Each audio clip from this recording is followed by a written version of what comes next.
बिस्मिल्लाहिर्रहमानिर्रहीम। My dear students, आज की वीडियो के अंदर हम फाइल नंबर 2 MCQs को कवर करेंगे।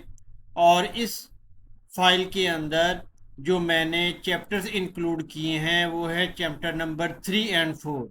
और ये ICS first year computer science से मुतल्लिक वीडियो है और हम इसके अंदर न्यू स्टडी स्कीम को फॉलो कर रहे हैं। तो बाकायदा अपने लेक्चर का आगाज़ करते हैं। हमारे पास MCQ नंबर 1 के अंदर जो पहला पहला हमारा सवाल है उसके अंदर वो पूछ रहा है कि the characteristics of a well defined problem. अब इस MCQ को माय डियर स्टूडेंट सॉल्व करने से पहले हमें पता होना चाहिए कि what does mean well defined problem, कि वेल डिफाइंड प्रॉब्लम का मतलब क्या होता है। तो वेल डिफाइंड प्रॉब्लम की एक मैंने कंप्लीट डायग्राम यहाँ पर शो कर दिया है, आप इस स्टूडेंट को पढ़ भी सकते हैं। MCQs वाली फाइल के अंदर माय डियर स्टूडेंट्स टाइम चूँकि हमारे पास शॉर्ट होता है, इसलिए इन डिटेल बताने से वीडियो बहुत ही ज़्यादा लेंथी हो जाएगी। बहरहाल फिर भी अगर आप बच्चों को, आप स्टूडेंट्स को किसी किस्म का प्रॉब्लम हो, then you can discuss me without any hesitation. तो well defined problem is a problem that is clearly and specifically stated, कि जिसको बिल्कुल साफ साफ बगैर किसी शकूक व शुबहात के डिफ़ाइन किया गया हो। विद इट्स गोल्स, इसके मकासद क्या हैं, कॉन्स्टेंट्स, इसके कॉन्स्टेंट्स क्या हैं। अब काफ़ी स्टूडेंट्स को यही नहीं पता होता है कि कॉन्स्टेंट्स का मकसद क्या होता है, इसका मतलब क्या होता है। तो ये देखिए, ये कॉन्स्टेंट्स मैंने यहाँ पर डिफ़ाइन कर दिया है कि कॉन्स्टेंट्स जो होती हैं वो लिमिटेशंस होती हैं, सच एज टाइम, के इतने टाइम में प्रोजेक्ट कंप्लीट होगा, इस पे कॉस्ट क्या आएगी, इसके लिए कौन कौन से रिसोर्सेज चाहिए होंगे और कौन कौन से रूल्स को हमें फॉलो करना होगा। ये क्लियरली स्टेटेड होनी चाहिए। ये 4-5 चीज़ें कॉन्स्टेंट्स के अंदर आ जाती हैं। वेल अंडरस्टूड, अच्छे तरीके से समझा जा सके। It provides enough information to identify possible solution and ways to evaluate them. ठीक हो गया माय डियर स्टूडेंट। तो ये हमारे पास वेल डिफाइंड प्रॉब्लम्स होते हैं। अब आप इसको इजीली सॉल्व कर लेंगे कि हमारे पास ये 4 ऑप्शंस दी गई हैं। तो मैं आपसे लास्ट वीडियो के अंदर भी मैंने आपसे बेटा ये रिक्वेस्ट की थी, आप इसको रिक्वेस्ट ही समझ लें कि जब तक आप तमाम गिवन ऑप्शंस को अच्छे तरीके से रीड आउट ना कर लें, आपने ऑप्शन को जो है वो सिलेक्ट नहीं करना, बबलिंग नहीं करनी। तो इसका हमारे पास करेक्ट आंसर आएगा कि clear goals, inputs, processes and outputs. ये वाली जो है, ये 4 बुनियादी करेक्टरिस्टिक्स होती हैं वेल डिफाइंड प्रॉब्लम की। अब नेक्स्ट MCQ के ऊपर मूव करते हैं। Complexity class representing problem solvable efficiently by a deterministic algorithm. अब इस क्वेश्चन की स्टेटमेंट के अंदर 2 मुश्किल टर्म्स हैं। नंबर 1, कंप्लेक्सिटी क्लासेस क्या होती हैं और डिटर्मिनिस्टिक एल्गोरिदम क्या होते हैं।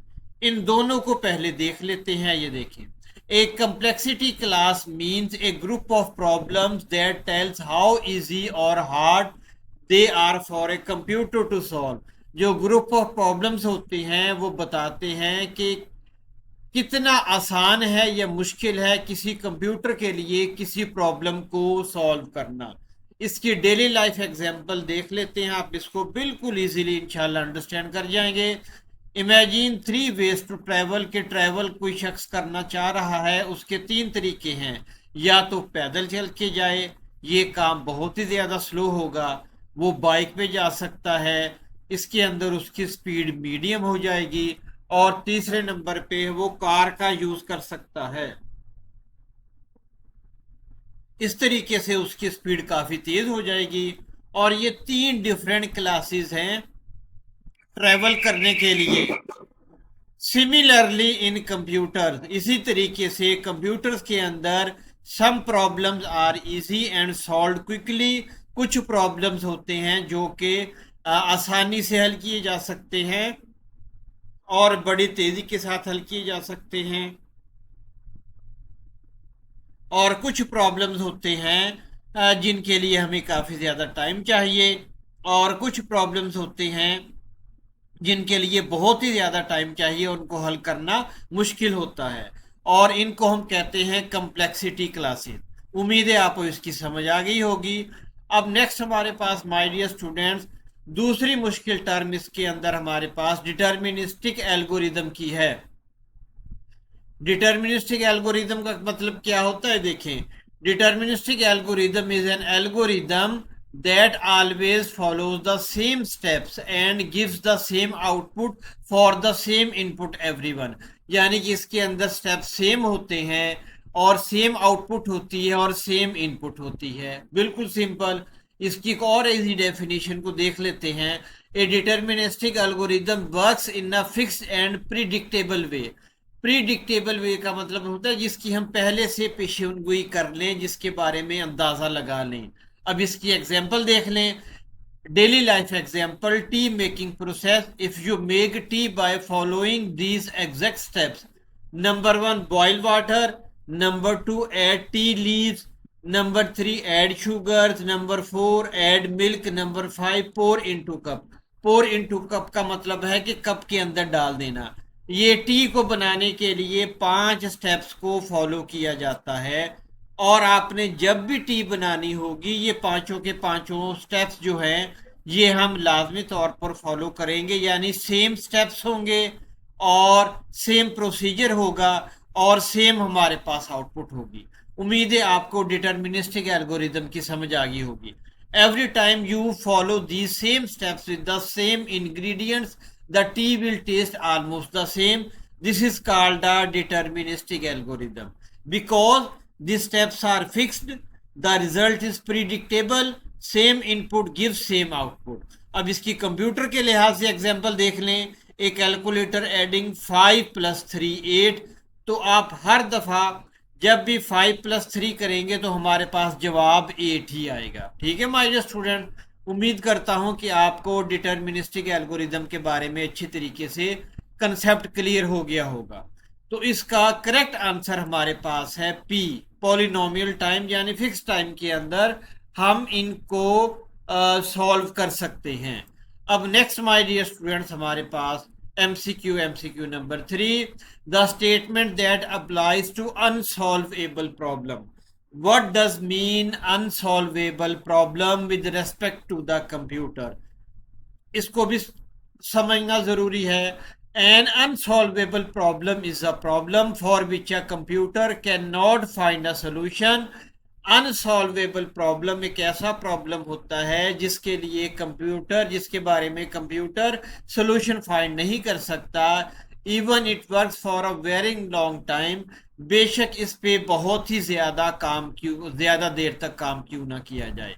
अब एग्जाम्पल भी मैंने यहाँ पर माय डियर स्टूडेंट्स आप लोगों के लिए बना दी हैं ताकि आप इसको इजीली अंडरस्टैंड कर सकें। Imagine you forgot the password of a phone. आप अपने मोबाइल या फोन का पासवर्ड भूल चुके हैं, and there is no hint, और कोई भी हिंट हमारे पास मौजूद नहीं, एंड इनफिनिट पॉसिबल पासवर्ड, और पासवर्ड्स तो इनफाइनाइट होते हैं हमारे पास। ठीक हो गया माय डियर स्टूडेंट? तो ये वाला मसला हमारे पास हल नहीं होगा। यू कीप गैसिंग, आप गैस पे गैस करते जाएंगे, but you may never find the correct one. लेकिन आप दुरुस्त पासवर्ड को फाइंड आउट नहीं कर सकते गैस के जरिए। This is similar to an unsolvable problem. ये बिल्कुल अनसॉल्वेबल प्रॉब्लम्स की तरह है, because there is no guaranteed solution, क्योंकि हमारे पास इसका कोई गारंटी वाला सोल्यूशन मौजूद नहीं है।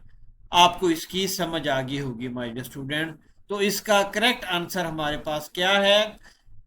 They can not be solve by N algorithm, कि इसको एल्गोरिदम के जरिए सॉल्व नहीं किया जा सकता। एमसीक्यू नंबर हमारे पास 4, the meaning of NP in computational complexity is. NP mean non deterministic problem. अब एनपी के बारे में थोड़ा सा हम माय डियर स्टूडेंट देख लेते हैं कि ये देखें, ये हमारे पास 4 क्लासेस होती हैं। P polynomial time, NP non deterministic polynomial time, फिर एनपी हार्ड और एनपी कंप्लीट। अब ये क्या क्या काम करते हैं यहाँ पर मैंने ये बता दिया है कि problems that are easy and quick to solve, बड़े तेजी से सॉल्व हो जाए। Where a solution can be checked quickly, कि हम सोल्यूशन को इंतहाई तेजी के साथ चेक कर सकते हैं। If someone gives you the answer, अगर कोई हमें आंसर बता दे। ठीक है, इसी तरीके से number third and number four, आपने माय डियर स्टूडेंट्स इनको अच्छे तरीके से रीड आउट कर लेना है। सबसे पहले आपने इसको रीड आउट करना है, उसके बाद ये इसकी यहाँ पर मैंने थोड़ी सी डिटेल बता दी है। इसको माय डियर स्टूडेंट्स आपने इजीली आप इसको समझ जाएंगे जब आप इसको रीड आउट करेंगे। और इसकी ये डेली लाइफ एग्जांपल ये मैं पढ़ के आपको बता देता हूं ताकि आपको इनका कंसेप्ट क्लियर हो जाए। एग्जांपल, ये पी क्लास की एग्जांपल है, finding friends in your contact list, कि अगर आपकी फ़ोन के अंदर कॉन्टैक्ट लिस्ट है तो आप सर्चिंग के ज़रिए अपने मतलूबा फ्रेंड के कॉन्टैक्ट को इजीली सर्च कर सकते हो। फिर NP, non deterministic polynomial time, if your friend gives you the answer you can check them quickly and see if they are all correct. ये वो वाले प्रॉब्लम्स होते हैं कि अगर आपका फ्रेंड आपको करेक्ट आंसर के बारे में बता दे, आप बड़ी तेज़ी के साथ और इजीली उनको चेक कर सकें कि जो सोल्यूशन का आंसर आपके फ्रेंड ने आपको दिया है वेदर इट इज करेक्ट और नॉट। फिर number three, NP hard, it includes many hard parts, flights, hotels, time, budgets, very hard to find the best plan. ठीक है, इनका ज़रा सोल्यूशन को फाइंड आउट करना मुश्किल हो जाता है। फिर हमारे पास आ गया NP complete, the puzzle is hard to solve but if someone gives you the finished picture you can check it quickly. ठीक हो गया माय डियर स्टूडेंट, आप इस सारे डायग्राम को अच्छे तरीके से रीड आउट करें and if you find any type of problem you can comment me, इंशाल्लाह you will get the immediate response from my side. अब नेक्स्ट माय डियर स्टूडेंट्स हमारे पास है नॉन डिटर्मिनिस्टिक पॉलिनोमियल टाइम। अब इस MCQ का answer चूंकि option number A है इसलिए मैंने इसको माय डियर स्टूडेंट्स अलहदा से भी डिस्क्राइब कर दिया है। Non deterministic polynomial time is a group of problems that are hard to solve. ये वो वाले प्रॉब्लम्स होते हैं जिनको सॉल्व करना मुश्किल होता है, but their answer are easy to check, लेकिन उनके आंसर को चेक करना बहुत इजी होता है। ये दो मेन फीचर हैं, इसको आपने अपने जहन के अंदर रखना है। Example, imagine you forgot the lock password, आप अपने पासवर्ड को भूल चुके हो। इसका हार्ड पार्ट क्या होगा, finding the correct password may take a long time.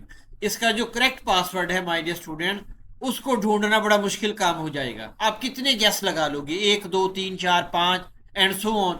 Easy part क्या है, but if someone tells you the password, लेकिन अगर आपका कोई फ्रेंड, आपका फैमिली मेंबर आपको पासवर्ड बता दे, you can quickly check if it is open the lock, आप बिल्कुल आसानी के साथ चेक कर सकते हैं whether it is true or not. This is called the NP problem. ऐसे प्रॉब्लम्स को एनपी प्रॉब्लम कहते हैं। तो इसका करेक्ट आंसर हमारे पास है नॉन डिटर्मिनिस्टिक पॉलिनोमियल टाइम। अब एमसीक्यू नंबर 5 की तरफ मूव करते हैं।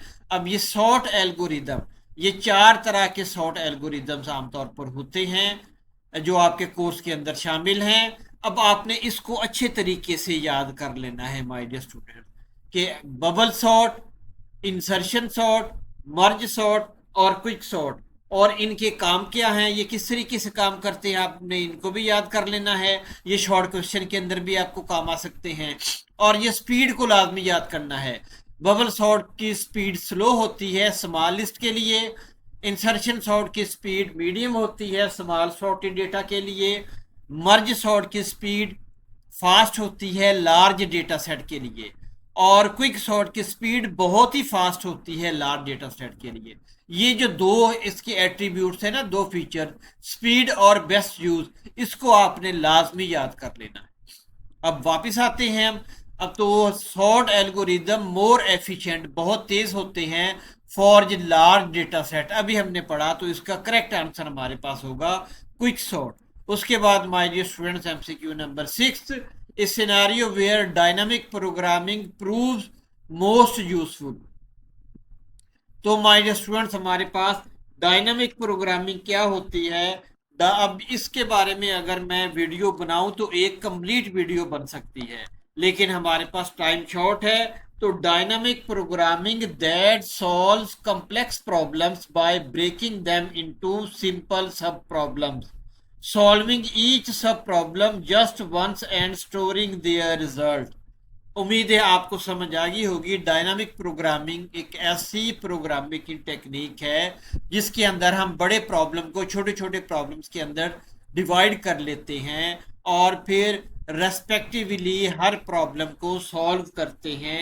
लेकिन हर प्रॉब्लम को एक दफ़ा, हर पिछले प्रॉब्लम को एक दफ़ा सॉल्व करके हमने उसके रिजल्ट को स्टोर कर लेना है ताकि वो अगले सब प्रॉब्लम्स के अंदर काम आ सके। ठीक हो गया माय डियर स्टूडेंट, मैंने इसको एक्सप्लेन कर दिया है। तो इसका करेक्ट आंसर हमारे पास है ऑप्शन नंबर सी। उसके बाद नेक्स्ट एमसीक्यू हमारे पास 7, an algorithm that sorts data by stepping through the list and swapping adjacent elements if needed is. तो इसका करेक्ट आंसर हमारे पास है बबल सॉर्ट। उसके बाद माय डियर स्टूडेंट्स हमारे पास MCQ number 8, time complexity of depth first search in a graph.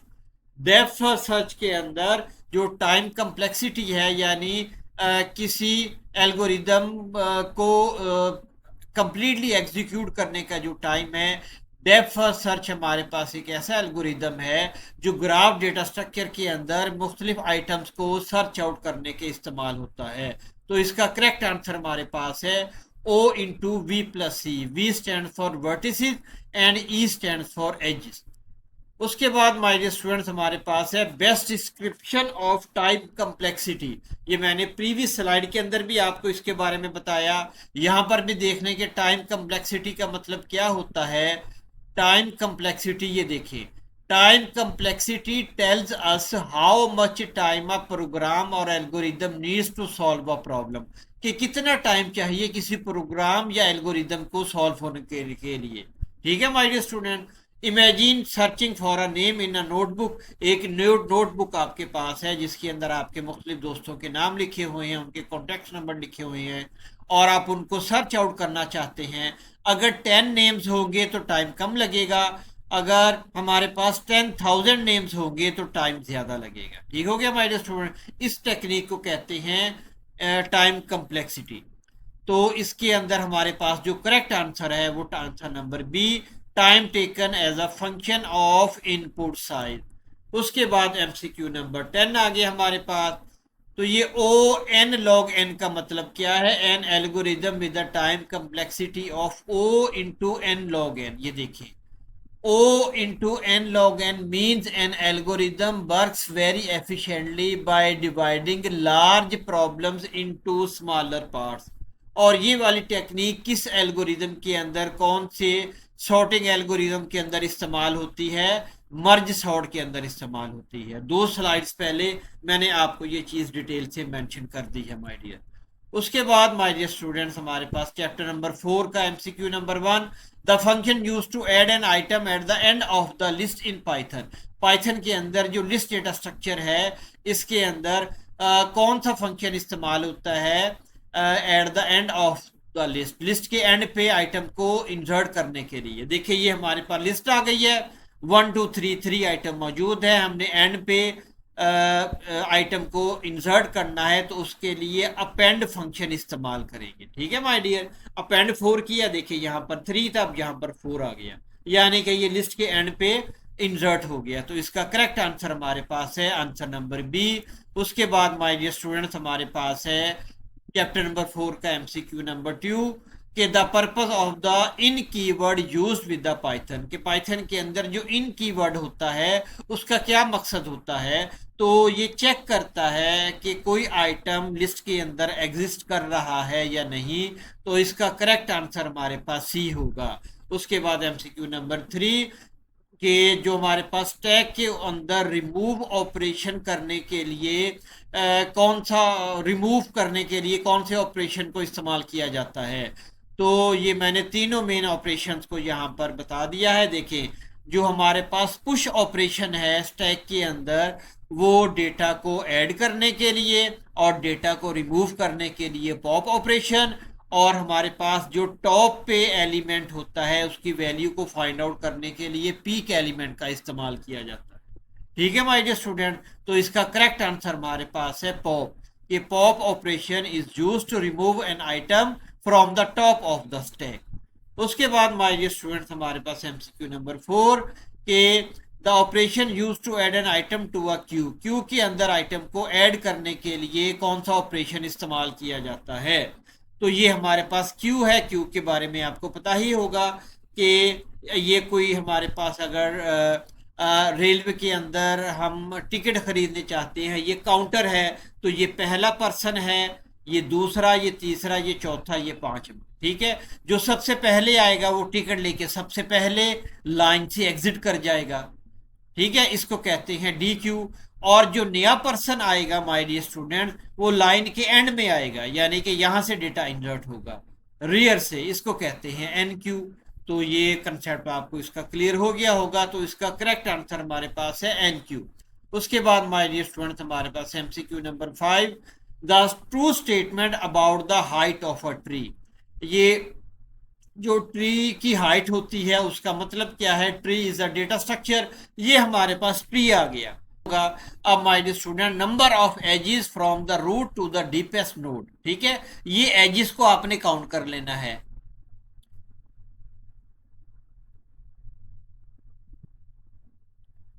तो ये number of edges from the root to the deepest node, तो इसकी हाइट क्या होगी हमारे पास? ये 3 हाइट होगी हमारे पास।